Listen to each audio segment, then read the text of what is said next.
The clock struck 13 times. It was just after midnight when the call came in. Dispatch reported a disturbance at an old residence on the edge of town, nothing too unusual for this time of night, except for one detail. The caller hadn't spoken a single word, not a cry for help, not a whisper.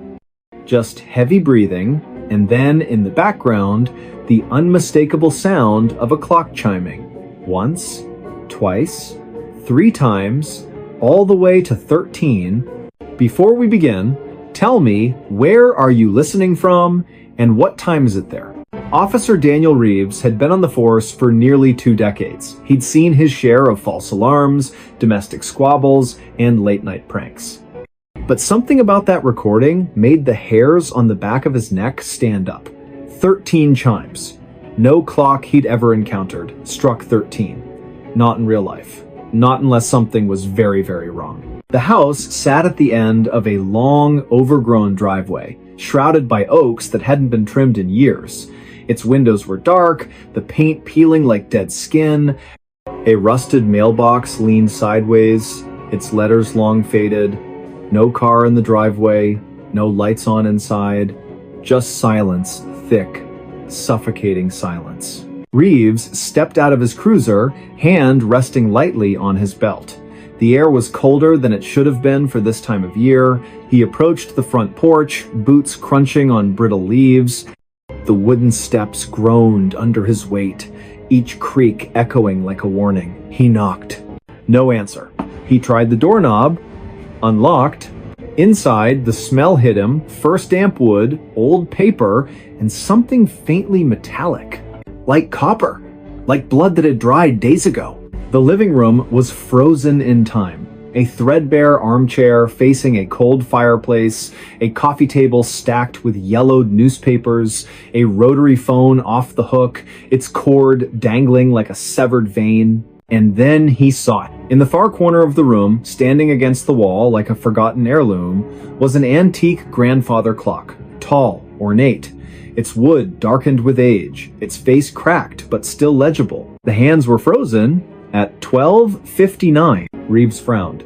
If the clock had just chimed 13 times, why weren't the hands moving? He stepped closer. The floorboards didn't creak this time. It was as if the house itself was holding its breath. Then, without warning, the clock began to tick. Not the soft, rhythmic tick of a functioning timepiece.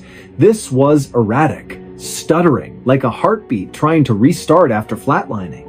Tick, tick, tick, pause, tick. Reeves reached for his radio. Dispatch, this is Unit 7. I'm inside the residence. No sign of the caller, but... The clock struck. 1. He froze. 2. His hand tightened on the radio. 3. The sound wasn't coming from the clock alone. It echoed from the walls, from the ceiling, from somewhere deep beneath the floor. 4. He backed away slowly, eyes locked on the clock face. 5. The minute hand twitched, then jerked forward past 12. To 1. 6. The room temperature dropped, his breath fogged in front of him. 7. A whisper brushed past his ear. Not words, just breath. Cold, wet. 8. He spun around. Nothing there. Just shadows stretching longer than they should. 9. The front door slammed shut behind him. 10. He ran to it, tried the knob. Locked. From the outside. 11. The ticking stopped. 12. Silence. 13. The clock face cracked down the middle. Glass shards fell to the floor like ice.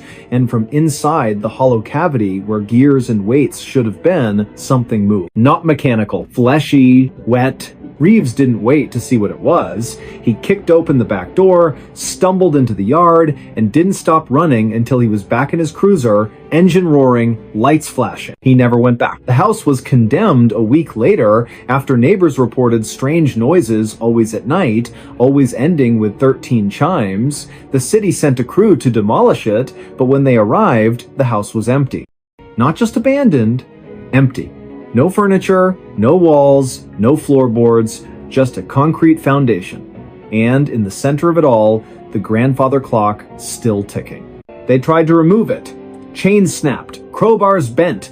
The crane's engine died the moment the hook touched its frame. So they left it there. And every night, just after midnight, if you drive past that lot, if you roll your windows down and listen very, very carefully, you'll hear it. Tick, tick, tick. And then, clear as a bell.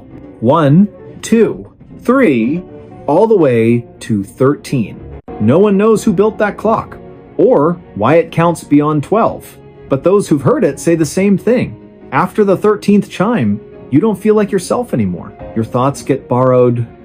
Your reflection lingers a second too long. And sometimes, in the dead of night, you wake up standing in front of that empty lot, staring at the clock, waiting for it to call your name. Dispatch logs still list the original call as unverified disturbance.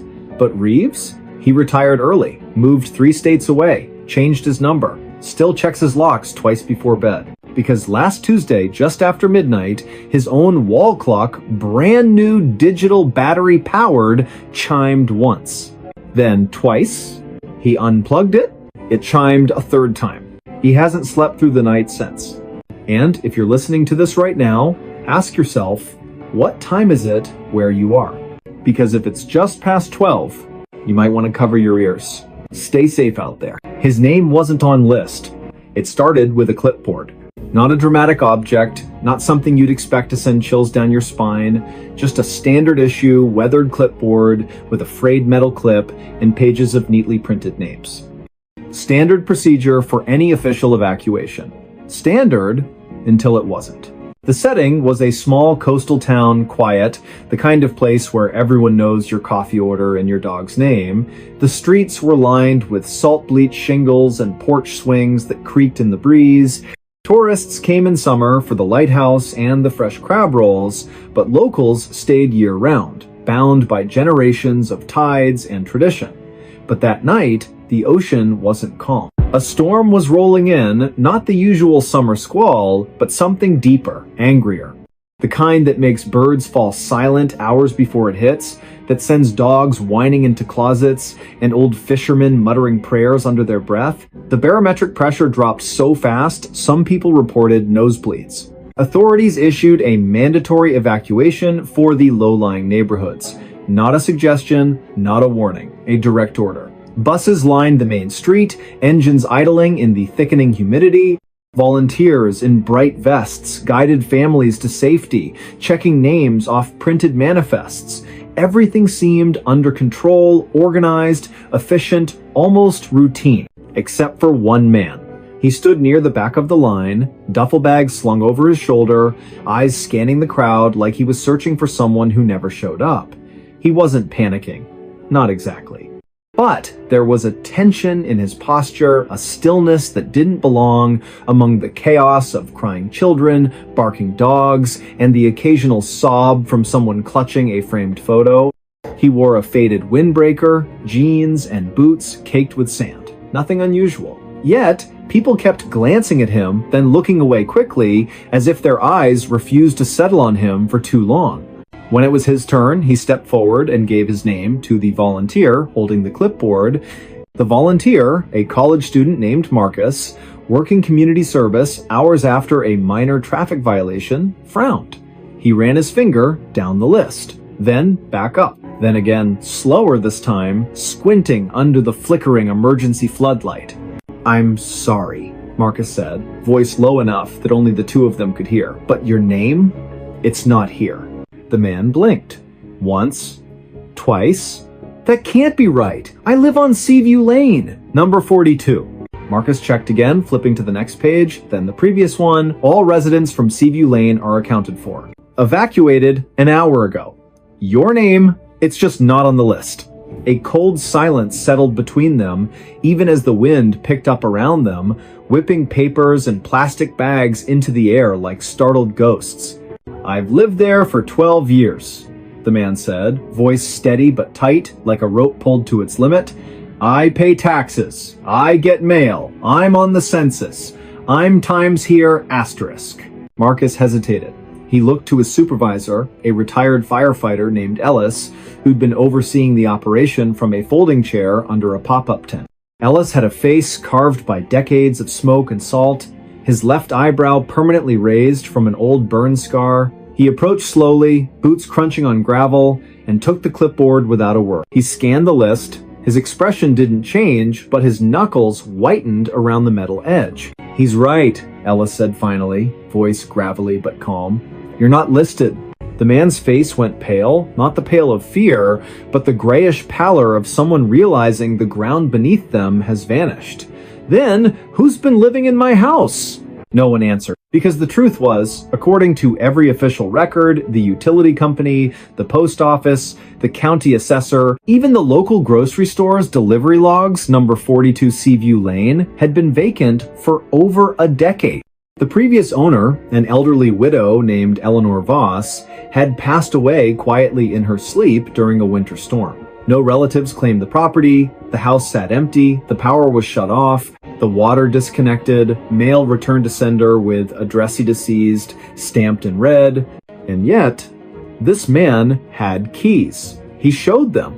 A keychain with a worn-down fob from a hardware store that closed 5 years ago, a spare house key with grooves smoothed by years of use, even a garage remote that still blinked green when he pressed the button. He pulled out his driver's license address matched. His phone showed recent photos, the living room with his dog on the rug, sunlight streaming through lace curtains, the kitchen with coffee mugs drying on the counter, a half-eaten apple beside the sink, the backyard where he'd planted tomatoes just last spring, their vines already heavy with green fruit. None of it should have existed. Authorities let him board the bus, not because they believed him, but because turning someone away during a mandatory evacuation wasn't protocol, and frankly, no one wanted to argue with a man who looked like he hadn't slept in days and carried the weight of something no one else could see. He sat alone in the back, staring out the window as the town disappeared behind sheets of rain. The storm broke just as they crossed the bridge, out of town, lightning splitting the sky like a seam, thunder so deep it vibrated in your ribs. He didn't flinch, just kept watching the rearview mirror as if expecting something to follow. The next morning, after the storm passed and the floodwaters began to recede, a team went to inspect Seaview Lane. Every house was intact, flooded in some cases, shingles torn off, porches washed away, but standing, except number 42. It was gone. Not destroyed, not collapsed. Asterisk. Gone asterisk, as if it had never been built.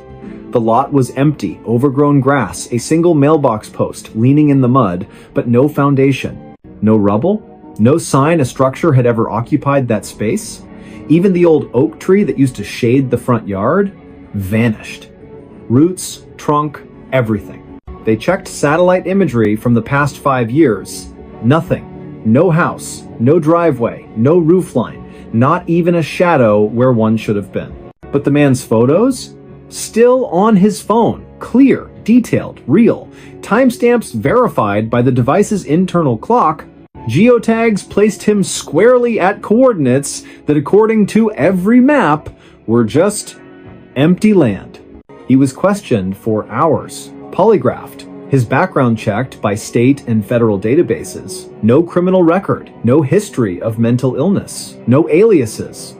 He worked as a marine biologist at the local university, specializing in deep-sea sediment analysis. Quiet, reliable, never missed a day of work. Colleagues vouched for him, described him as the kind of guy who brings soup when you're sick and never mentions it again. His dog, a golden retriever named Finn, was found wandering near the evacuation center, collar still on, leash trailing behind, muddy but unharmed. Finn's microchip registered to the same address. Now, here's where it gets stranger. A week later, a maintenance worker at the county records office was sorting through archived property files, paper backups, the kind no one looks at anymore, when he found something odd. Tucked into a folder labeled Seaview Lane Vacant Properties was a single sheet of paper, a handwritten addendum, dated just 3 days before the storm. It listed a new resident for number 42, name, the man from the bus. Occupation, marine biologist. Emergency contact, none. Signature at the bottom, but not his. The handwriting was identical to Eleanor Voss's, the one who died over 10 years ago. Same looping cursive, same slight tremor in the T-cross. The paper smelled faintly of salt water and lavender, her favorite scent, according to neighbors who remembered her tending roses in a wide-brimmed hat. The clerk showed it to his supervisor. The supervisor called the sheriff. The sheriff called the state archives. No one could explain how it got there. The file had been sealed since the property was declared abandoned. No one had accessed it in years. They tried to track down the man again. He'd vanished, left his hotel room without checking out, left his dog with a neighbor who'd only known him as the quiet guy from Seaview, left his job, his bank accounts untouched, his car parked at the university lot with a half-finished coffee in the cup holder. The only thing missing was the clipboard, or so they thought. Months later, a hiker in the northern woods over 200 miles away reported finding a backpack near an abandoned ranger station. Inside, a waterlogged journal, its pages swollen but legible, a rusted key that didn't match any known lock, and a single page torn from an official evacuation list. One name was circled in shaky handwriting, not his own. Beneath it, scribbled in the margin, asterisk, if your name isn't on the list, you were never supposed to leave. Asterisk. The journal contained daily entries, mostly mundane tide patterns, water temperature readings, grocery lists, but in the final weeks, the tone shifted. Entries became fragmented. Paranoia crept in. Asterisk. The neighbors don't wave back anymore. Asterisk. Asterisk. Mailbox is full, but no mail. Asterisk. Asterisk. Finn barks at the empty chair. Asterisk. The last entry, dated the morning of the evacuation, reads simply, asterisk. They're coming to take the house. I have to be on the list. Asterisk. Investigators combed through every angle. They interviewed former residents of Seaview Lane. One elderly woman, bedridden in a nursing home, whispered through tears that she'd seen lights in number 42 just last Tuesday, even though the power had been off for years. Another claimed the widow Eleanor used to say the house only lets in those it chooses. Then there was the audio. During the evacuation, a body cam from a nearby officer accidentally captured the moment the man spoke to Mark. In the background, barely audible over the wind, you can hear something else, a low hum, almost subsonic. And then, just as the man says, "I'm here," a faint voice layered beneath his own whispers, asterisk. But you weren't. Asterisk. The recording was analyzed by 3 separate audio labs. All confirmed the second voice wasn't electronic interference, it matched no known voice in any database. And it spoke in perfect sync with the man's lip movements, except the words were different. To this day, no one knows how he got on that bus. No one knows who or what was living in that house. And no one can explain why, during every major storm, emergency dispatch receives a call from a number that doesn't exist. A voice whispering just one sentence before the line goes dead. Asterisk. Check the list again.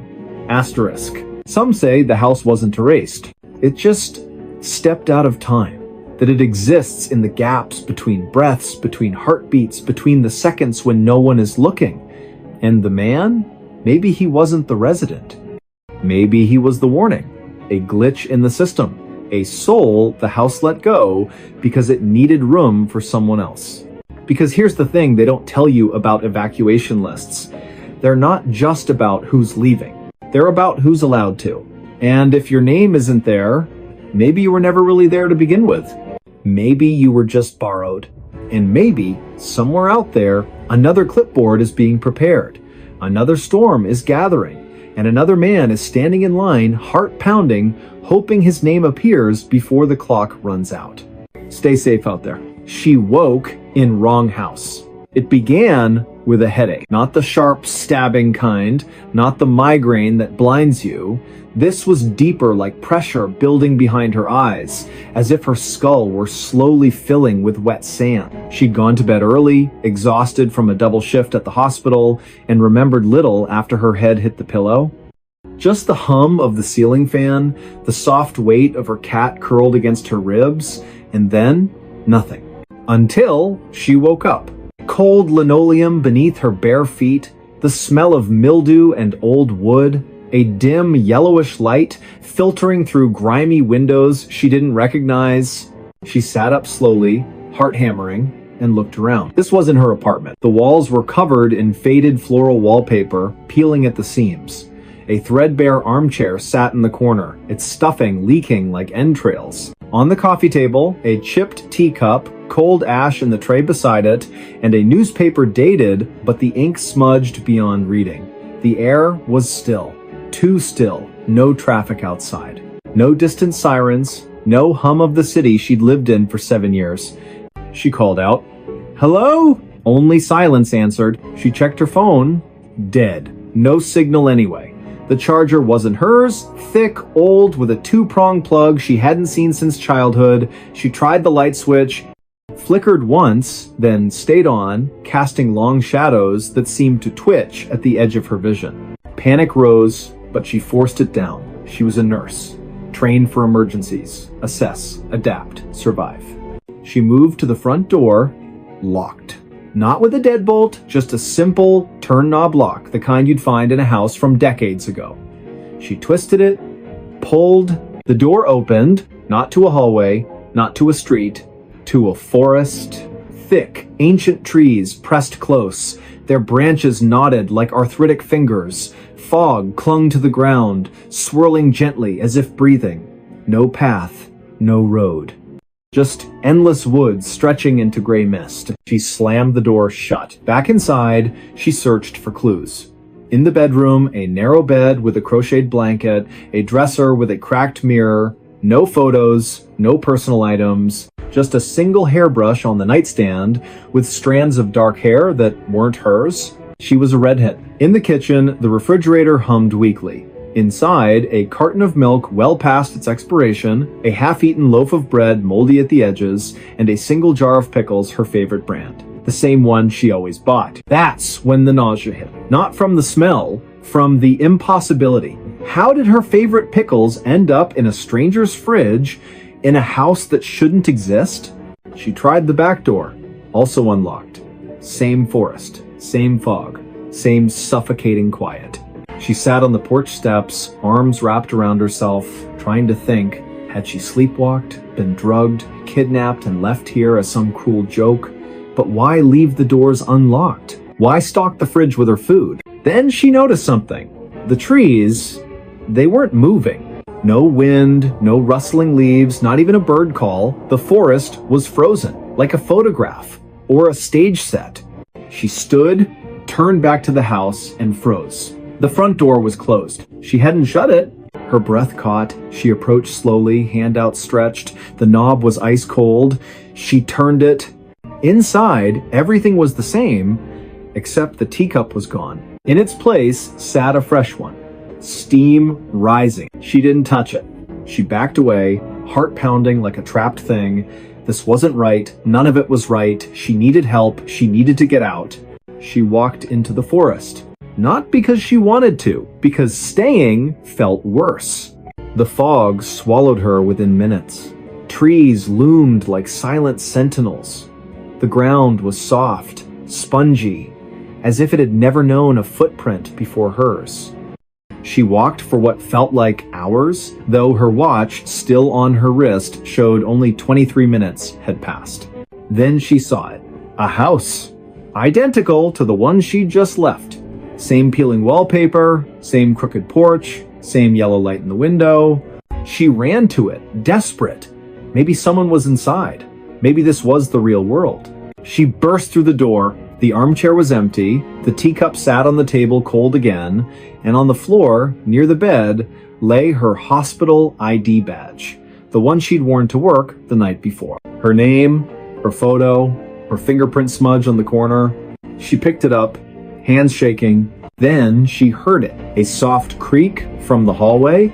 Footsteps. Slow, deliberate, coming closer. She ducked into the closet, holding her breath. The footsteps stopped outside the bedroom door. Silence. Then, a whisper so quiet it might have been her imagination. Asterisk. You're not supposed to be here. Asterisk. Not angry, not threatening, just sad. Resigned. She waited. Minutes stretched. No movement, no sound. When she finally stepped out, the house was empty. But the back door was open. She ran. through the forest, past the second house, past a third she hadn't seen before. Each one identical, each one lit from within, each one with a steaming teacup on the table if she dared look inside. She didn't. She ran until her lungs burned and her legs gave out. When she woke again, she was in her own bed. Sunlight streamed through familiar blinds. Her cat purred on the pillow beside her. Her phone buzzed on the nightstand, missed calls from work, a text from her sister asking if she was okay. She laughed. A shaky, relieved sound. It was a dream, a stress-induced nightmare. That was all. She got up, showered, dressed, made coffee, checked the fridge pickles in the door, just where she left them. Everything was normal until she opened the closet. On the floor, tucked behind her winter boots, was a single teacup. Chipped, cold, stained with old lipstick. Not hers. She dropped it. It shattered. And that's when she noticed the smell. Faint at first, then stronger. Mildew. Old wood. Forest damp. It was coming from her sheets. From her hair. From inside her lungs. She called in sick, spent the day cleaning, washing everything, scrubbing the floors, throwing out the cup shards. But that night, as she lay in bed, she heard it. A soft creak from the hallway. Footsteps.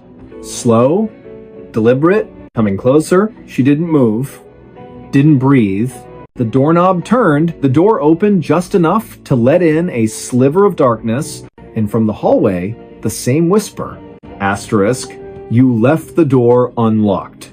Asterisk. She never slept in that apartment again. She moved across town, changed her number, avoided forests, stopped drinking tea. For months, nothing happened. Life returned to normal. She started to believe it was over. Then, last Tuesday, she woke up. Old linoleum beneath her feet, faded floral wallpaper, and on the coffee table, a fresh teacup.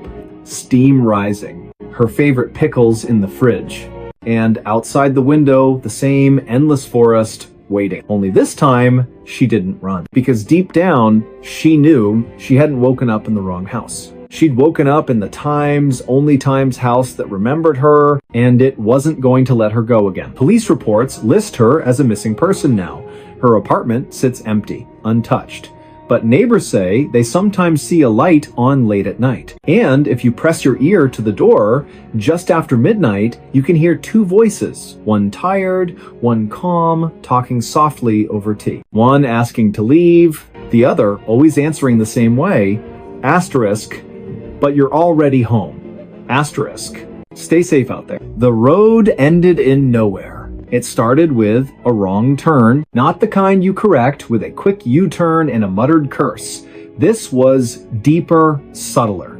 The kind that doesn't feel wrong until it's far too late to turn back. Trucker Marcus Bell had driven this stretch of highway more times than he could count. Route 87, cutting through the high desert plateau, was his regular run between the distribution hub and the regional warehouse near the state line. Flat, empty, predictable, just the way he liked it. No traffic, no distractions, just the hum of diesel, the glow of the dashboard, and the open road stretching into the horizon like a promise. But that night, something was off. He'd left the depot at dusk, as usual, checked his load, confirmed his GPS, set the cruise control. The first 2 hours passed without incident, radio playing low, coffee in the thermos, stars beginning to prick through the violet sky. Then, around mile marker 214, his GPS flickered. Just once. A brief stutter, the screen went black for half a second, then rebooted. When it came back, the route had changed. Not by much, just a slight reroute cutting through County Road K19 instead of staying on the main highway. Faster route, the voice said, calm and synthetic. Estimated time saved? 11 minutes. Marcus frowned. He knew K19.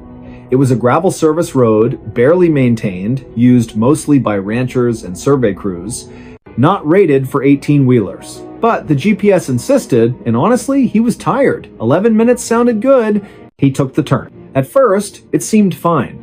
Gravel crunched under his tires, fence posts lined the road, spaced evenly, bleached white by the Sunday the moon was full, casting long silver shadows across the sagebrush. He rolled down his window, let the cool desert air rush in. Then the fence posts stopped. Not gradually, not fading into the distance. They just ended. One post, then nothing. As if someone had drawn a line in the sand and said, "This far and no further." He slowed. The road kept going, still gravel, still straight, but the landscape changed. The sagebrush thinned. The ground grew smoother, almost paved, though it was still dirt. No tire tracks, no footprints. Nothing had passed this way in a long, long time. His radio crackled static, then silence. He tried switching stations. Nothing but white noise. He checked his phone. No signal, not even the faintest bar. He kept driving. What else could he do? Turn around on a narrow road in the dark? Risk getting stuck? He'd push forward, find the next junction, loop back. But the road didn't bend, didn't curve, didn't intersect with anything. Mile after mile, the same flat expanse stretched in every direction. No hills, no lights, no stars directly overhead, just a strange, milky haze that dimmed the constellations like a veil. Then his odometer stopped. Not malfunctioned, not frozen, it simply ceased to count. The number stayed fixed at 3,842.6 miles, no matter how far he drove. He tapped the dashboard. Nothing. His watch, too, had stopped. Hands frozen at 1:17 a.m. He felt a cold prickle at the base of his skull.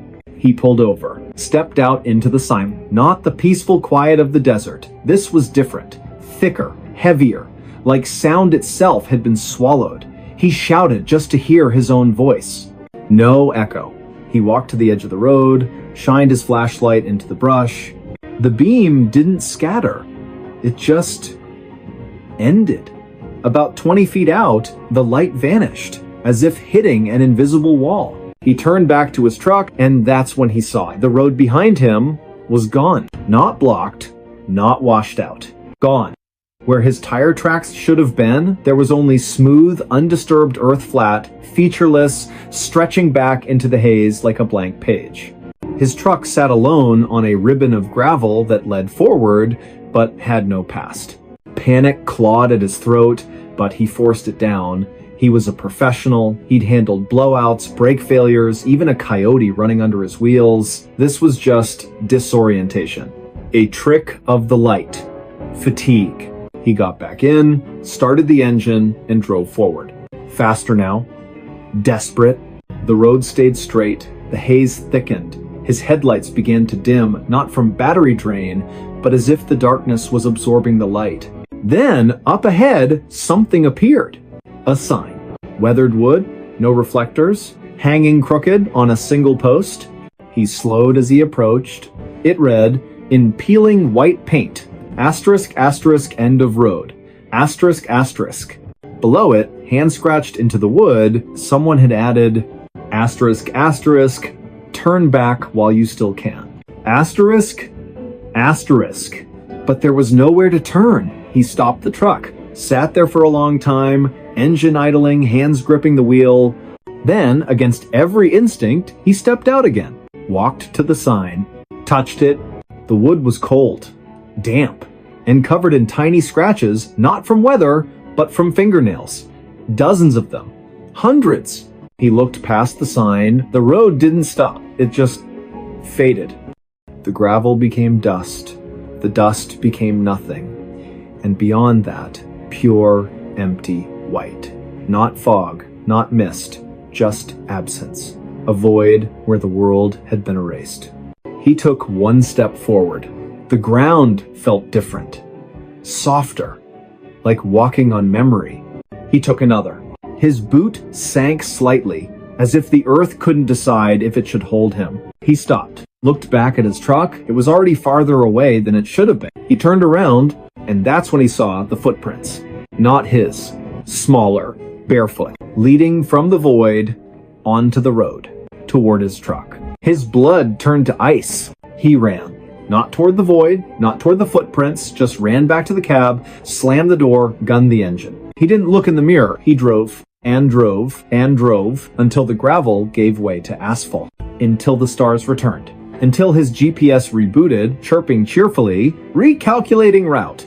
He didn't stop until he reached the warehouse. He reported the incident to his dispatcher. A clipped, shaky account of a GPS glitch and a confusing detour left out the sign, the footprints, the void. They logged it as driver fatigue, recommended rest. But Marcus knew. 2 days later, during a routine maintenance check, the mechanic found something wedged in the rear axle. A child's shoe, mud-caked, worn thin at the heel, laces missing. Inside, still damp, was a folded piece of paper. On it, written in crayon, asterisk, asterisk, you left the door open, asterisk, asterisk. Marcus never drove Route 87 again. He quit trucking, moved inland, took a job stocking shelves at a grocery store, avoided maps, avoided roads that ran too straight. But last month, during a late shift, he saw something that made his blood freeze. A delivery truck pulled into the loading dock, same make, same model as his old rig. The driver stepped out. Same build, same walk. But it wasn't him. The man glanced at Marcus, gave a small, knowing nod, then walked inside. Marcus followed. The man wasn't at the register, wasn't in the break room, wasn't anywhere. But on the floor near the back exit, fresh gravel and a single bare footprint leading out into the parking lot. Marcus called the police. They found nothing. But that night, as he lay in bed, he heard it. The low rumble of a diesel engine idling outside his apartment. He looked out the window. No truck, just an empty street. And at the end of it, where the pavement met the darkness, the faintest glow of taillight. Waiting, because the road doesn't end, it just finds you again. And this time, it won't let you leave. State troopers still list County Road K-19 as unmaintained but passable. Satellite images show it terminating at a dry wash, just like any other desert track. But locals, ranchers, surveyors, night shift workers know better. They say if you drive K-19 past midnight and your headlights start to dim, don't look ahead. Look behind you, because the road that ends in nowhere, it's already behind you, and it's closing fast. Stay safe out there. Voices came from empty chair. It began with a chair, not an antique, not a cursed heirloom, just an ordinary wooden dining chair, 4 legs, straight back, slightly wobbly on the left rear leg. The kind you'd find at any thrift store, garage sale, or inherited from a relative who didn't have much to leave behind. It sat in the corner of a modest living room in a rented bungalow on the outskirts of a town so small it didn't even have a stoplight. The house had been vacant for months before the new tenant moved in. He needed somewhere quiet, somewhere cheap, somewhere no one would ask questions. His name was Elias Reed, late 30s, quiet. Worked overnight security at a data storage facility 20 miles away. Preferred silence to small talk. Owned little, just a duffel bag of clothes, a secondhand laptop, and a coffee maker that hissed like an angry cat. He bought the chair for $8 at a flea market because his back hurt from sitting on the floor. He placed it near the window, facing the yard. Not for guests, he never had any, but because he liked watching the birds at dawn after his shift. The first time he heard it, he thought it was the wind, a soft murmur, barely audible, like someone whispering just out of earshot. He was making coffee, back turned, when it came again clearer this time. Tired. He froze, turned slowly. The room was empty, just him, the coffee maker, and the chair. He checked the windows, locked, front door secure, no one in the backyard. He even opened the closet, half expecting a squatter or a raccoon. Nothing. He chalked it up to exhaustion. 36 hours awake, too much caffeine, too little sleep, happens to everyone. But it happened again the next night. This time, he was sitting on the couch, laptop open, when the voice came low, raspy, unmistakably human. You shouldn't be here. Elias snapped his head toward the chair. Empty. He stood, walked over, touched the seat, cold, dry, no hidden speakers, no wires, nothing. He recorded the room with his phone for 3 hours, played it back. At the 1:47 mark, a voice definitely not his says, clear as day, he's watching.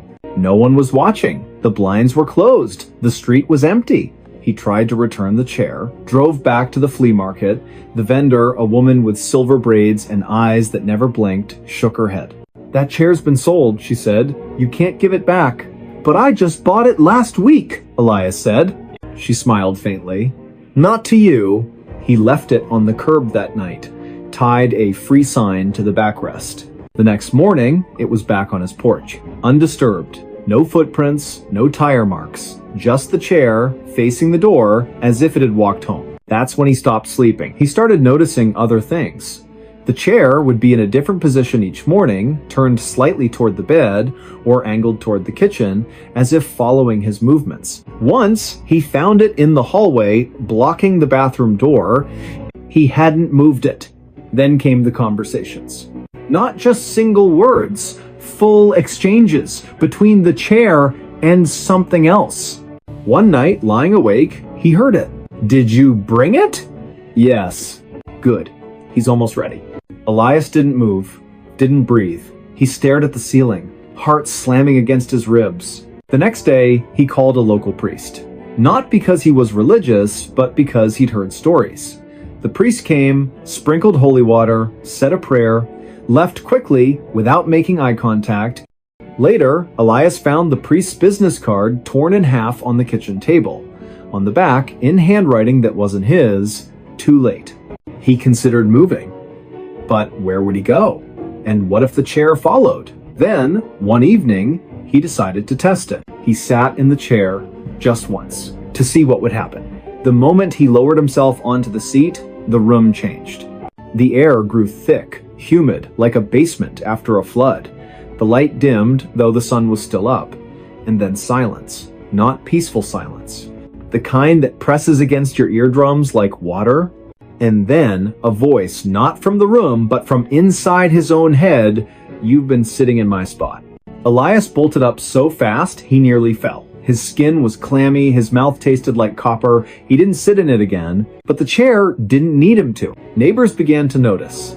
Mrs. Calloway from next door knocked one afternoon, pale-faced. "Your lights were on all night," she said, "and I heard talking, two voices, like you had company." Elias shook his head. "I live alone." She stared at the window, at the chair.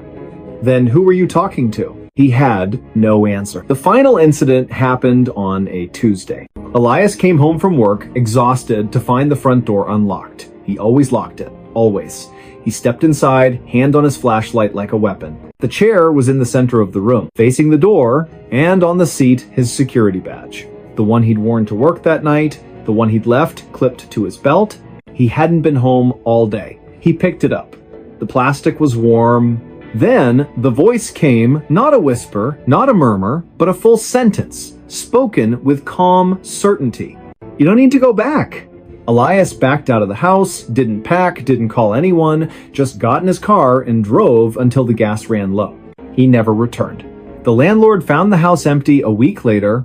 No note, no forwarding address, just the chair, still in the living room, and a single coffee cup on the table, half full, cold, but not stale, as if it had been poured that morning. The landlord threw the chair away, hauled it to the dump himself, but 2 days later, it was back on the porch. He burned it, built a small fire in the backyard, doused it in lighter fluid, watched the wood blacken and curl. The flames hissed, the legs cracked. For a moment, he thought he heard a sigh, but it might have been the wind. He buried the ashes. A month passed, no incidents. He rented the house to a young couple. They moved in on a Saturday. By Sunday night, they were gone. Left everything, clothes, dishes, even their cat. The only thing missing, the dining set they'd brought with them.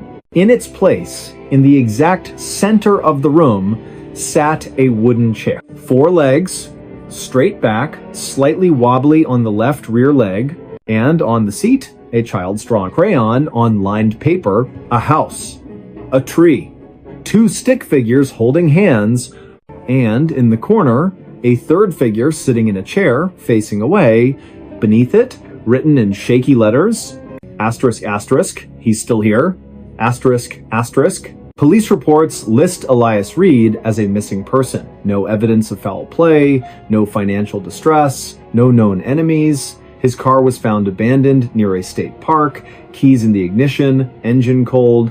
His phone last pinged near the county line, but the tower data was corrupted, unreadable. But dispatch logs tell a different story. 3 nights after he vanished, at exactly 2:18 a.m., a call came in from his home number. No one spoke, just breathing. And in the background, 2 voices. One tired, one calm. Arguing over who gets to sit down, locals avoid that house now. The porch sags, the paint peels, but every full moon, if you drive past and glance through the front window, you'll see it. The chair, always facing the road, always empty. But if you stop your car, roll down your window, and listen very, very carefully, you'll hear it. A whisper. Soft, patient, inviting. Go ahead, it says. Take a seat. And if you do, you might never get up again. Because some chairs aren't meant for the living. They're waiting for someone to fill the silence. Stay safe out there. He found her diary yesterday. It started with a box. Not a suspicious package. Not a locked chest. Just a plain cardboard moving box left on the curb outside a recently vacated apartment complex in a quiet neighborhood where nothing ever happened. The kind of place where mail carriers wave, dogs bark at squirrels, and the biggest drama is whether the recycling gets picked up on Wednesday or Thursday. The man who found it, Daniel Mercer, wasn't looking for anything. He was just walking his dog, a scruffy terrier named Rook, after a long shift at the municipal water treatment plant. He liked these walks. Predictable, calm, the kind of routine that kept the noise in his head at bay. He'd moved into the complex 6 weeks earlier after his divorce. Needed a fresh start, a blank wall, a quiet room. The box sat tilted against a storm drain, damp from overnight rain, its flaps half open. Most people would have walked past, but something about it, the way it seemed out of place, the way the streetlight caught a glint of something inside, made him stop. He nudged it with his boot. Inside, a tangle of old clothes, a cracked picture frame, a hairbrush with strands of dark hair, and near the bottom, a small leather-bound journal. He almost left it.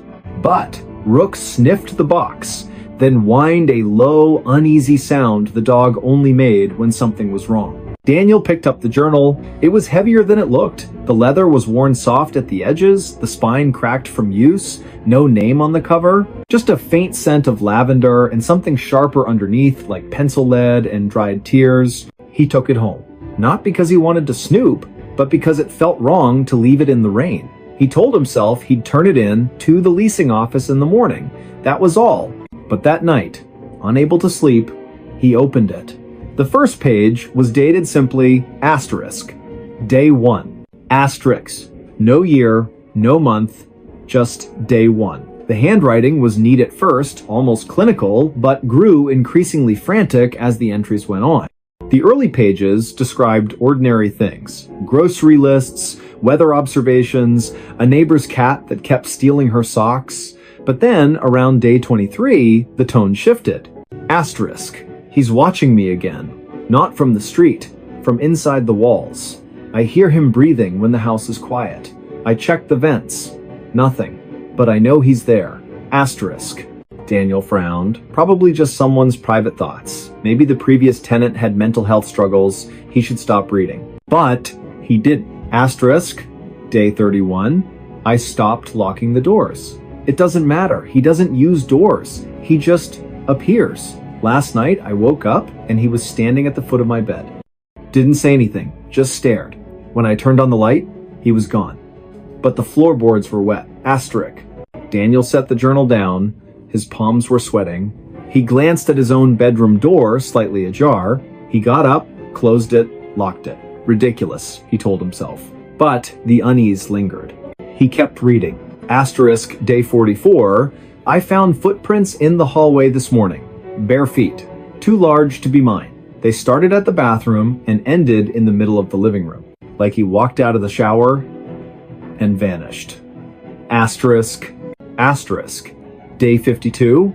I stopped answering the phone. It rings. Once. Always once. Then stops. Caller ID says unknown. But when I pick up, I hear my own voice whispering things I never said. Asterisk. Asterisk. Day 60. I know what he wants. He doesn't want me dead. He wants me to see him, to acknowledge him, But if I do, I'll never be alone again. Asterisk.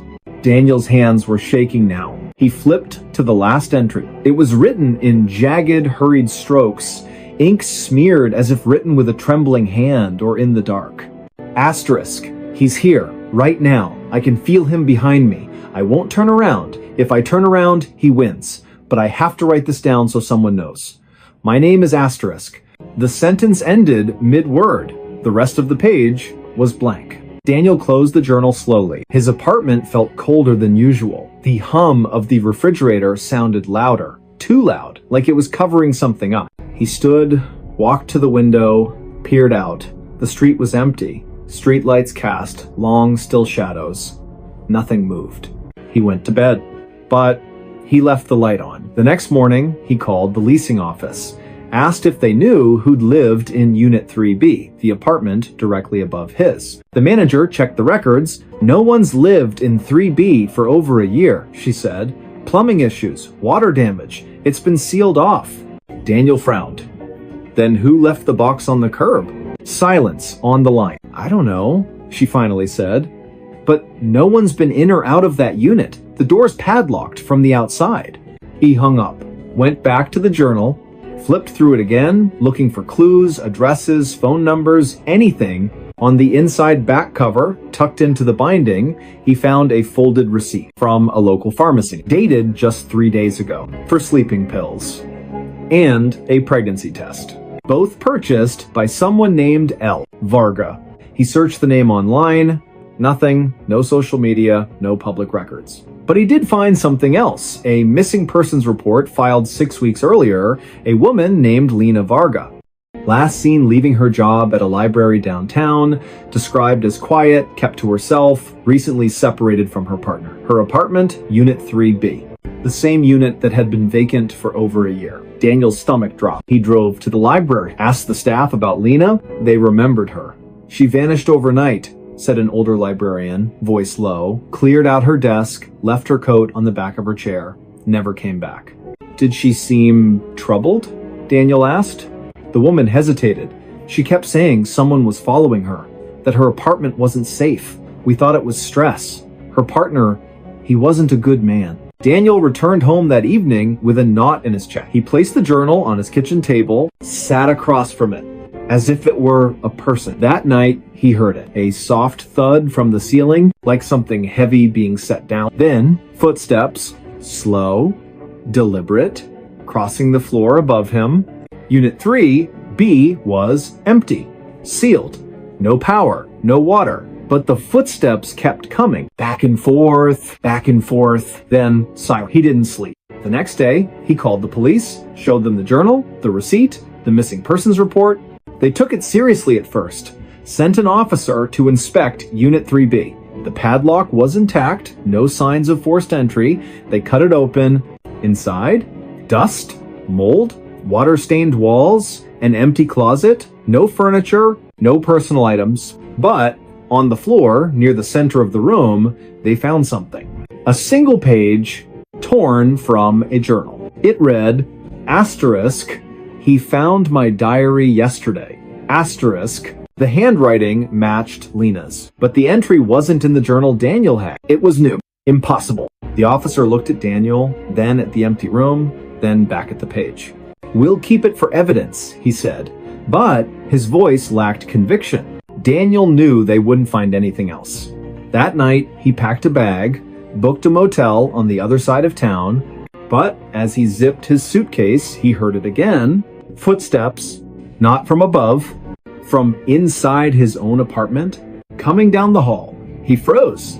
The doorknob to his bedroom turned. Slowly. He backed into the corner, heart pounding. The door opened. No one there. Just the journal lying on his bed. Open to a new page, one he hadn't seen before. In fresh ink, still slightly damp, it read, asterisk. Now he knows my name. Asterisk. Daniel ran, left everything behind. He didn't stop until he crossed the state line, changed his number, shaved his beard, took a job under a different name at a remote gas station, avoided cities, avoided apartments, slept with the lights on. For months, nothing happened. He started to believe it was over. Then, last week, a package arrived at his P.O. box. no return address. Inside, a new journal, identical to the first. The first page read, asterisk, day 1, asterisk, and beneath it, in handwriting that was starting to look familiar, asterisk, he's watching me again, asterisk. Police have no record of Lena Varga's body ever being found. Her case remains open, though interest has faded. The apartment complex sealed Unit 3B permanently, boarded the windows, posted condemned signs, but maintenance workers say that on quiet nights, if you stand in the courtyard and look up at the third floor window, you'll see a light flicker on. And if you listen closely, you'll hear 2 voices, one whispering, one writing. Because some stories don't end when the diary closes. They just wait for someone new to open it. And once you do, you become part of the pages. Stay safe out there. The dog wouldn't stop barking. It started with a dog, not a stray, not a neighborhood nuisance. A German Shepherd named Coda, 8 years old, retired K9 from the county sheriff's department, adopted by a quiet man named Raylan Briggs after a career-ending injury during a suspect pursuit. Raylan lived alone in a single-story ranch house at the edge of a pine forest, 20 miles from the nearest town. He liked the silence, needed it, after years as a combat medic overseas. Coda was his shadow, loyal, calm, trained to detect threats before they happened, which is why, when Coda started barking at nothing, Raylan knew something was wrong. It began on a Tuesday night, just after midnight. Raylan was reading in his armchair, lamp casting a warm pool of light, rain tapping softly on the roof. Coda lay at his feet, ears perked but relaxed, until suddenly he bolted upright, hackles raised, and let out a deep, guttural bark toward the back door. Raylan set his book down. "Easy, boy," he said. Coda didn't stop. He barked again and again. Not the alert bark he used for raccoons or delivery trucks. This was different, urgent, almost desperate, like he was trying to warn someone who wasn't listening. Raylan checked the backyard through the glass door. Nothing. Just the rain, the swaying pines, the dark. He opened the door. "Go on," he said. "Do your business." Coda didn't move. He stood rigid, eyes locked on the tree line, lips curled back in a silent snarl. Raylan stepped outside, flashlight in hand. The beam cut through the downpour, sweeping across the wet grass, the woodpile, the old shed. No movement, no eyes reflecting in the dark, no scent of another animal. He called Coda. The dog backed away from the door, still growling low in his throat, and refused to go back inside until Raylan physically guided him. That night, Coda didn't sleep. He paced the house, front window, back door, hallway, living room, stopping every few minutes to stare at a wall or a corner, ears twitching as if tracking something invisible. Raylan checked every lock, every window, even the attic hatch, all secure. The next night, it happened again. Same time, same intensity, but this time Coda barked toward the hallway closet. Not the front yard, not the woods. The closet, Raylan opened it. Coats, boots, a broken vacuum, nothing out of place. Coda lunged forward, barking so hard his whole body shook until Raylan pulled him back. By the third night, Raylan hadn't slept in 72 hours. Neighbors started complaining. One left a note on his door, asterisk, "Your dog's been howling all night. Please control him." Asterisk. But Coda wasn't howling. He was barking. At specific thing. At 12:07 a.m., the hallway mirror. At 12:19 a.m., the basement stairs. At 12:33 a.m., the empty armchair. Each time, Raylan would investigate. Each time, nothing. Then, on the fourth night, Coda did something new. He stopped barking, stood in the center of the living room, stared at the ceiling, and whined. A soft, broken sound Raylan had never heard before, not in war zones, not during thunderstorms, not even when Coda got shot. Raylan followed his gaze. The ceiling was plain white drywall, no stains, no cracks. But as he watched, a single drop of water fell. Clink. On the coffee table, he frowned. It hadn't rained in 2 days. He climbed into the attic. Dust, insulation, old boxes. And in the center of the floor, fresh footprints, bare feet, too large to be his, leading from the attic access panel to the spot directly above his bed. Raylan's blood ran cold. He called the sheriff. Deputies came, searched the property, checked the attic, swept the woods, found nothing. No signs of trespassing, no forced entry, no evidence anyone had been there. One deputy, a former K9 handler himself, knelt beside Coda. "He's not barking at animals," the man said quietly. "He's barking at something he can't chase, something that doesn't leave tracks." Raylan didn't sleep that night. He sat in the armchair with a shotgun across his lap, Coda at his side, both of them watching the dark. At exactly 12:03 a.m., Coda's head snapped toward the front door. Not barking, just staring, ears flat, tail stiff. Raylan stood slowly, walked to the door, looked through the peephole. Nothing. He opened it. The porch was empty, but on the welcome mat soaked through, though the sky was clear, was a child's mitten, muddy, torn at the thumb. Raylan had no children, no visitors. He picked it up with a gloved hand. Inside, Coda was trembling. Not from fear, from rage. The next morning, Raylan drove to the local historical society. Asked about the land his house was built on. The archivist, an elderly woman with thick glasses, flipped through property records, then paused. "This parcel, it wasn't developed until the late 80s, she said. Before that, it was part of the Holloway property. They lived here for generations." She lowered her voice. "Their youngest son disappeared in the winter of, well, it doesn't matter when. He was 6 years old. Vanished from his bedroom. They searched for weeks, never found him. The family moved away. The house burned down a year later, accidental fire, they said." Raylan's throat tightened. "How old would he be now?" he asked. She did the math silently. "About your age," she said. Raylan left without another word. That night, he didn't turn on the lights. Sat in the dark with Coda, waiting. At 12 a.m., the barking started again. But this time, it wasn't at the walls. It was at Raylan. Coda stood 3 feet away, eyes locked on him, barking sharp, warning barks as if Raylan were the threat. Raylan froze. "Coda, it's me," he whispered. The dog didn't stop. Then, slowly, Raylan felt it, a presence behind him. Not a sound, not a smell. Just wait. Like the air had thickened. He turned. The armchair was empty, but the cushion was indented, as if someone had just stood up. Coda barked harder. Raylan backed into the kitchen, grabbed his keys, and left. He spent the night in his truck at a 24-hour diner. Coda sat in the passenger seat, eyes on the rearview mirror the entire time. The next day, Raylan called a contractor. "I want cameras," he said. "Motion sensors, floodlights, everything." They installed them that afternoon. By nightfall, the house was wired like a fortress. Raylan sat in the living room, laptop open, feeds from every angle displayed on screen. 11:58 p.m. Coda lay at his feet, tense but quiet. 11:59 p.m. The dog's ears twitched. 12 a.m. Coda erupted into barking, furious, panicked, staring at the hallway. Raylan checked the camera feed. The hallway was empty. But then, on the thermal overlay, the system detected a heat signature. Human-shaped, standing in the hallway, not moving, just watching. Raylan's breath caught. He zoomed in. The figure had no face, no features, just a blur of warmth where a person should be.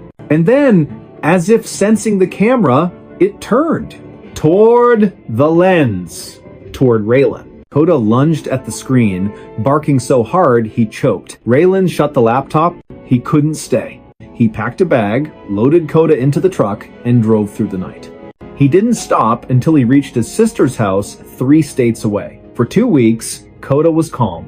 No barking, no pacing, just sleeping at the foot of the guest bed, sighing in his sleep like a dog finally at peace. Raylan started to believe it was over. Then, on the 15th night, Coda woke up, stood in the middle of the room, stared at the closet, and barked.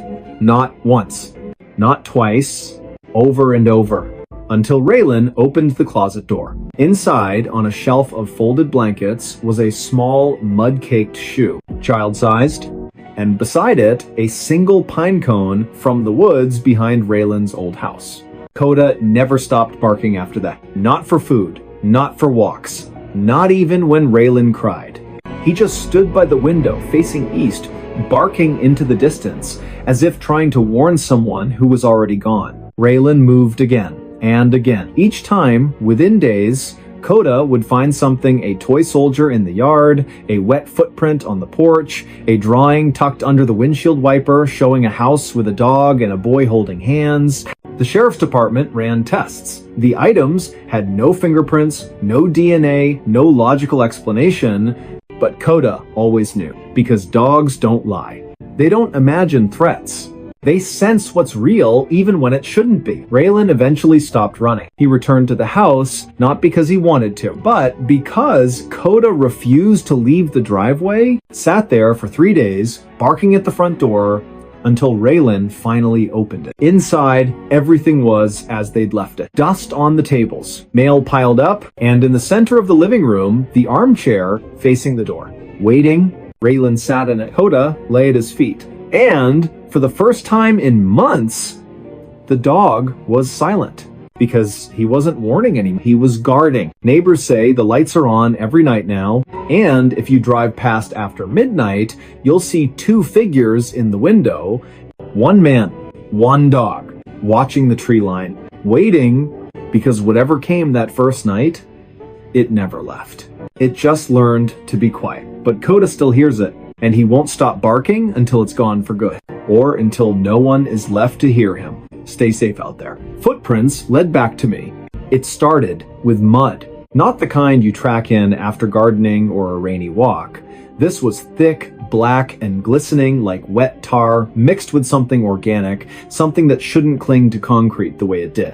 It appeared on the back porch of a small, isolated cabin nestled deep in the pine barrens of northern county land. The cabin had no neighbors for miles. No streetlights, no cell service, just trees, silence, and the occasional cry of a distant owl. The man who lived there, Elias Crow, was a cartographer by trade, though he hadn't taken a job in over a year. He'd come here to map nothing, to disappear.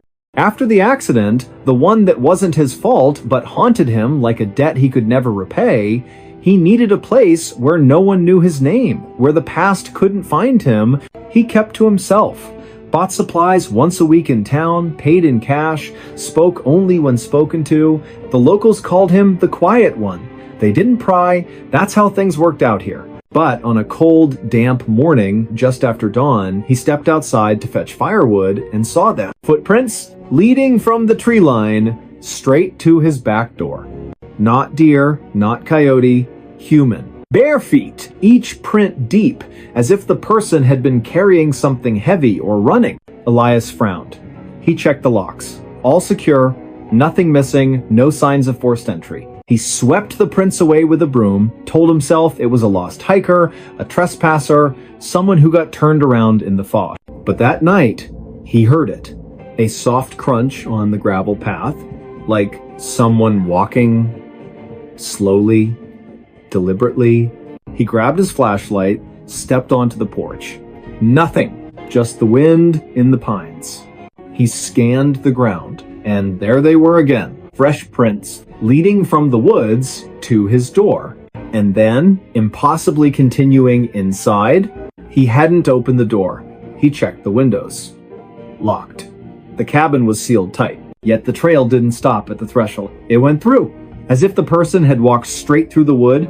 Elias didn't sleep that night. The next morning, he followed the prints back into the woods. They were clear, deep impressions in the damp earth, spaced evenly, purposeful. He walked for nearly a mile deeper into the forest than he'd ever gone, until the trees grew so thick the sunlight barely touched the ground. And then the trail ended, not at a campsite, not at a road. It ended at a tree. An old cedar, its bark scarred with deep grooves. And carved into the wood, in jagged, hurried letters, asterisk, asterisk, you left me. Asterisk, asterisk. Elias's breath caught. He didn't recognize the writing, but the words felt like a punch to the gut. He turned to leave, and froze, because behind him, leading back the way he'd come, were new footprints. His own. But he hadn't walked back yet. He was still standing at the tree. He looked down at his boots. Dry, clean, but the prints on the ground? Wet, muddy, fresh. And they led back to the cabin. Back to him. He ran. Not because he was afraid of the woods, but because the trail wasn't just following him, it was anticipating him. That evening, he set up motion-activated trail cameras around the property, placed gravel under the windows, even sprinkled flour on the porch just to see. At 2:17 a.m., the camera triggered. The footage showed nothing at first, just swaying branches, mist curling over the ground. Then, slowly, footprints began to appear in the flour. One, then another, no body, no shadow, just bare feet materializing out of thin air, stepping toward the door. The camera captured the sound too, a wet, squelching step, then silence, then another step.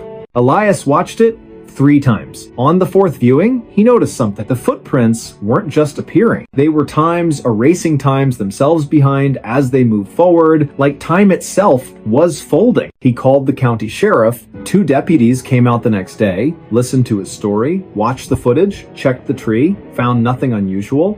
Stress, one said gently.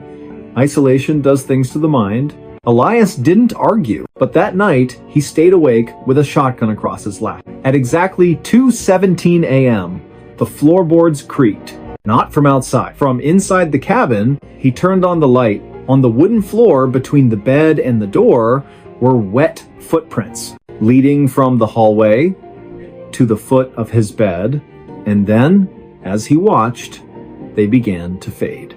Not dry up. Fade. Like they were being pulled backward through time. He followed them with his eyes to the door. It was locked, but the trail didn't stop there. It continued through the wall, into the hallway, into the living room, and out the front door. He ran outside. The prints led into the woods. He followed them again. This time, they didn't end at the cedar. They ended at a shallow depression in the earth, overgrown, hidden by ferns. He brushed the leaves aside. Beneath them, a rusted metal tag. Dog tag. Name partially worn away, but the last 3 letters were clear. Asterisk, asterisk, O. Asterisk, asterisk. His last name, his own. He dropped it like it burned, because he'd never owned a dog. Never served in the military. Never worn a tag, but the accident, the one he never spoke of, involved a vehicle. A rainy night, a sharp curve, and a passenger who didn't make it. A passenger whose name started with J, whose last name was also Crow. His younger brother, they never found the body. Just the car, upside down in the ravine, driver's seat empty, passenger side caved in. Elias had walked away with a concussion, broken ribs, and a silence he'd carried ever since. He'd told investigators he blacked out, that he woke up alone, that he didn't know what happened to his brother. But now, standing in the woods, mud on his boots, tag in his hand, he remembered. He remembered opening the passenger door. He remembered pulling his brother out. He remembered carrying him barefoot, bleeding into the trees, because he was still breathing. And Elias, in his panic, in his guilt, in his desperate hope, had left him there to go get help. But he never came back. He couldn't face it, so he ran and buried the truth. But the truth didn't stay buried. The next morning, Elias packed a shovel, went back to the depression, dug. 6 inches down, he hit something soft. Not bone, clothing. A jacket, rotted but intact. And inside the pocket, a folded map. His own work. A hand-drawn trail through these very woods, with a single X marked near the cedar tree, and beside it, in his brother's handwriting, asterisk, asterisk. I waited. Asterisk, asterisk. Elias fell to his knees. That night, he didn't lock the doors. He sat on the porch, Coda, the stray dog that had shown up weeks ago and never left lying at his feet. At 2:17 a.m., the footsteps came. But this time, Elias didn't flinch. He watched as the prints appeared on the gravel, leading from the woods to the porch to the chair beside him, the air grew cold. Coda didn't bark, just lifted his head and whined softly. Elias looked to his right. The chair was empty, but the cushion sank slightly, as if someone had just sat down. He didn't speak, didn't cry, just reached into his coat and placed the dog tag on the armrest. "Stay," he whispered. And for the first time in years, the footprints didn't lead away. They stayed right beside him. The next day, Elias reported his brother's remains to the authorities. They exhumed the site, confirmed identity through dental records, closed the case as accidental death with delayed recovery. The X plays the pass of the do that Riauer but the deputies noticed something odd. The footprints around the cabin, they never found any. Not on camera, not in soil samples, not in any official record. Yet Elias's boots were always muddy, and every morning, without fail, a fresh set of bare footprints led from the tree line to the porch and stopped at the empty chair. Neighbors say Elias still lives in the cabin. He's quieter than ever. But if you pass by at dawn, you'll see two figures on the porch. One man, one shadow, sitting in silence. Because some paths don't lead away from the past. They lead you back to it. And sometimes the footprints aren't chasing you. They're waiting for you to catch up. Stay safe out there. No one entered the room. It started with a locked door. Not a vault, not a high-security chamber, just a standard hotel room, room 314, at a modest roadside inn off Highway 9, the kind of place truckers and traveling salesmen use for a few hours of sleep between shifts. The building was old but clean, with thin walls, humming fluorescent lights, and a front desk clerk who barely looked up from his crossword puzzle. The guest who checked in that evening gave his name as Marcus Vale, paid cash, asked for a room on the third floor, away from the elevator. He carried a single duffel bag, wore a faded windbreaker, and spoke with the quiet exhaustion of someone who'd been driving for days. The clerk didn't think much of him, just another face in a long line of transient souls. Marcus took the key actual metal, not a card, and went upstairs without a word. He locked the door from the inside, not just the latch, the deadbolt too. Then he pushed a heavy wooden chair under the knob, the way people do in movies, the way he'd done every night since it began. He didn't turn on the light, just sat on the edge of the bed, back straight, eyes fixed on the door. He didn't sleep. He never did. At exactly 3 a.m., the knocking started. Not loud, not frantic. 3 soft raps, pause 3 more. Like someone polite, patient, certain they'd be let in.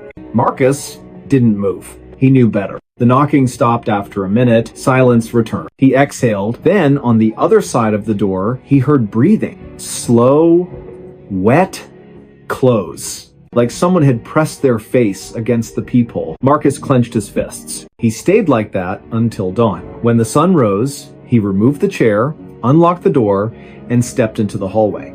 Empty. No one in sight. He went downstairs, returned the key, and left without breakfast. The clerk barely noticed. But later that day, during routine cleaning, the housekeeper found something strange. The room was immaculate, bed made, trash empty, towels unused, but on the floor, directly in front of the door, was a single set of footprints, muddy, bare feet, leading right up to the threshold, and stopping, as if whoever made them had simply vanished. She reported it to the manager. They checked the security footage from the third floor hallway. Clear as day, Marcus Vale entered room 314 at 8:47 p.m. No one else approached the door all night. No staff, no guests, no shadows. At 6:12 a.m., Marcus exited alone. But the camera showed something else. At 2:04 a.m., the door handle moved just slightly, as if someone inside had tried to open it. But Marcus never touched it, and no one came from outside. The manager reviewed the footage 3 times. Each time, the same result. No one entered the room. Yet, the footprints were real. The housekeeper swore on her life she hadn't tracked mud in. They deep cleaned the carpet. 2 nights later, another guest stayed in 314. A retired school teacher named Helen Price, she locked her door, as she always did. At 3 a.m., she heard the knocking. 3 raps, pause, 3 more. She called the front desk. "Someone's at my door," she said, voice trembling. The clerk checked the monitor. "No one's there, ma'am." She looked through the peephole. Nothing. But when she opened the door an hour later to get ice, she found it. Footprints, same as before, muddy, bare, ending at her threshold. She left that night. Never came back.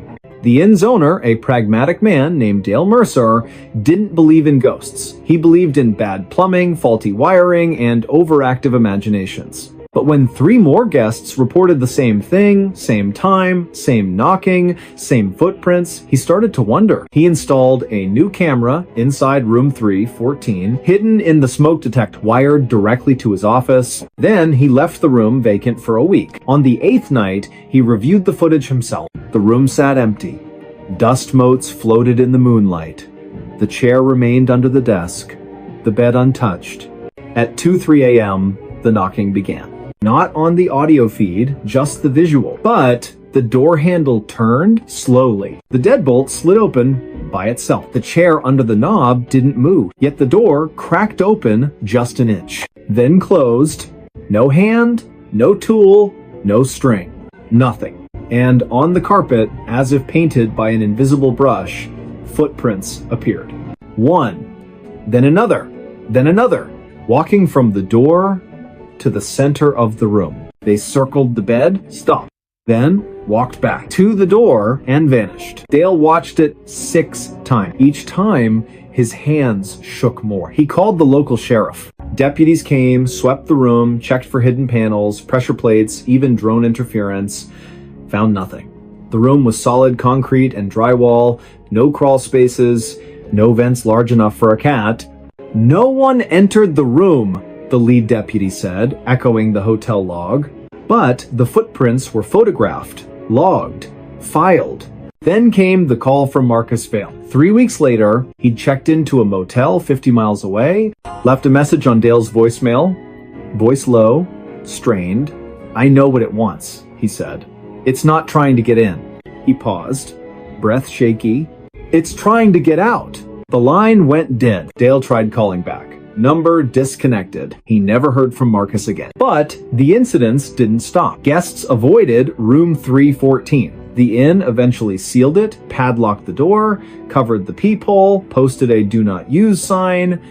Yet every full moon, the night staff report something odd. The hallway camera glitches at exactly 2:03 a.m. For 17 seconds, the feed shows static. When it clears, the padlock on room 314 is undone. Not broken, undone, and on the hallway carpet just outside the door, fresh footprints, leading away from the room, down the hall, toward the stairs. But the front desk log shows no one checked out, no one entered the building, no one left.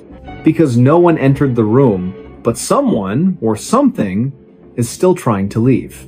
Investigators later traced Marcus Vale's past. He wasn't a salesman. He was a former orderly at a psychiatric hospital that shut down after a fire. One patient died in the blaze. A man who'd been catatonic for years locked in room 314. The only room with no windows. The only room with a chair bolted to the floor. The only room where, during the evacuation, staff swore they heard knocking. From the inside, after everyone was out, after the doors were sealed, after the fire started, they never found his body. Just a pair of bare footprints in the ash, leading from the bed to the door, and stopping, because the door was locked from the outside. Now, if you drive past that old inn, its sign faded, its windows dark, you might see a light flicker in room 314. And if you listen closely, just after 2 a.m., you'll hear it. 3 soft knocks, pause. 3 more, not asking to come in, asking to be let out, but no one's there to open the door. Because no one entered the room, and no one ever will. Stay safe out there. The photo had extra person. It started with a photograph. Not an old yellowed portrait tucked in a dusty attic, not a blurry image from a ghost tour or a cheap Halloween prop. This was real. digital, taken on a crisp Saturday afternoon during a weekend hiking trip deep in the Cascade foothills, just 3 friends, a trail map, and the kind of silence that only exists when you're miles from the nearest road. No cell service, no agenda, just boots on dirt, the smell of pine resin in the air, and the kind of easy laughter that only comes when you've known someone since you were kids. Lena Chen had planned the trip. She'd needed it. Work had been relentless, endless Zoom calls, deadlines that bled into weekends, a life measured in notifications and unread emails. She wanted to disappear for a couple of days, just reset. Marcus and Eli agreed without hesitation. They'd been inseparable since middle school, the kind of friendship that didn't need words to survive. They met at the trailhead just after sunrise, thermoses full, packs strapped tight, and vanished into the trees. The hike was uneventful. A few wrong turns, a shared bag of trail mix, Marcus nearly twisting his ankle on a root, but nothing out of the ordinary. By early afternoon, they reached a rocky overlook, the kind of spot that makes you stop and just breathe.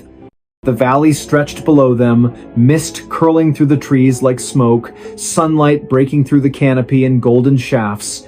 Lena pulled out her phone. "Come on, you two smile for once," she called, balancing on a flat stone. Marcus groaned, but turned, throwing an arm around Eli's shoulders. Eli rolled his eyes, but grinned anyway. They struck their usual pose, the one they'd done since high school graduation, since road trips and late-night diner runs and hospital waiting rooms. Lena snapped the photo. One shot. Perfect lighting. No need for a second. That night, back at the rented cabin, wood stove crackling, rain tapping the roof, Lena uploaded the day's photos to her laptop while the guys played cards at the kitchen table. She scrolled through them absently, Marcus tripping, Eli mimicking a squirrel, a blurry shot of a hawk overhead. Then she reached the group photo. She froze. Her finger hovered over the track. Behind them, in the shadowed tree line, just to the left of Eli's shoulder, stood a fourth figure. Tall, thin, dressed in dark, nondescript clothing that seemed to absorb the light rather than reflect it, not blurred, not a trick of motion, fully in focus, as if they'd been standing there, posing. Lena's stomach dropped. She zoomed in. The figure's hands hung at their sides.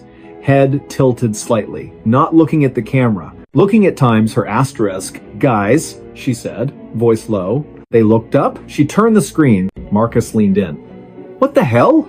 Eli squinted. "Is that a hiker?" "No one was on that trail," Lena said. "We didn't see a single person all day." They checked the metadata, timestamp 2:14 p.m. GPS coordinates matched the overlook exactly. No filters, no editing. The photo was raw, straight from her phone's camera roll. "It's gotta be a double exposure," Marcus insisted. "Or lens flare." But Lena knew better. She'd been facing that exact patch of woods for nearly a full minute before taking the shot. She would have seen someone. She would have felt someone. They deleted the photo. Went to bed, but the next morning, Lena opened her cloud backup just to confirm it was gone. It was there. And the figure was clearer, not because the image had changed, but because the shadows had shifted. Now, the face was partially visible, pale, gaunt, eyes wide open, staring directly into the lens. She didn't tell the guys.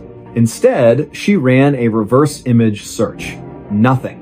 Posted it anonymously to a well-known paranormal forum under the title asterisk. "Hiking photo, anyone seen this before?" Asterisk. Within hours, replies flooded in. Most were jokes. "Your new hiking buddy. Ghost tour guide. That's just Dave. He's always photobombing." But one message stood out. Sent from an account with no profile, no history, no IP trace. It read, asterisk. "That's not a person. That's a placeholder, and it's still looking for you. Asterisk." Lena deleted the post, blocked the account, told herself it was nonsense. That night, she woke to a sound. A soft tap on her bedroom window. She lived on the second floor of a quiet apartment complex. No trees nearby, no fire escape. She pulled back the curtain. Nothing. But on the glass, fogged slightly from the cool night air, was a handprint. Small, delicate, not hers. And below it, written in the condensation, Asterisk, asterisk. I was in the photo too. Asterisk. She packed a bag before dawn, stayed with a cousin across town, changed her number, avoided mirrors, avoided group photos, avoided forests. For 3 weeks, nothing happened. Then, during a team lunch at work, someone took a picture of the office crew outside the building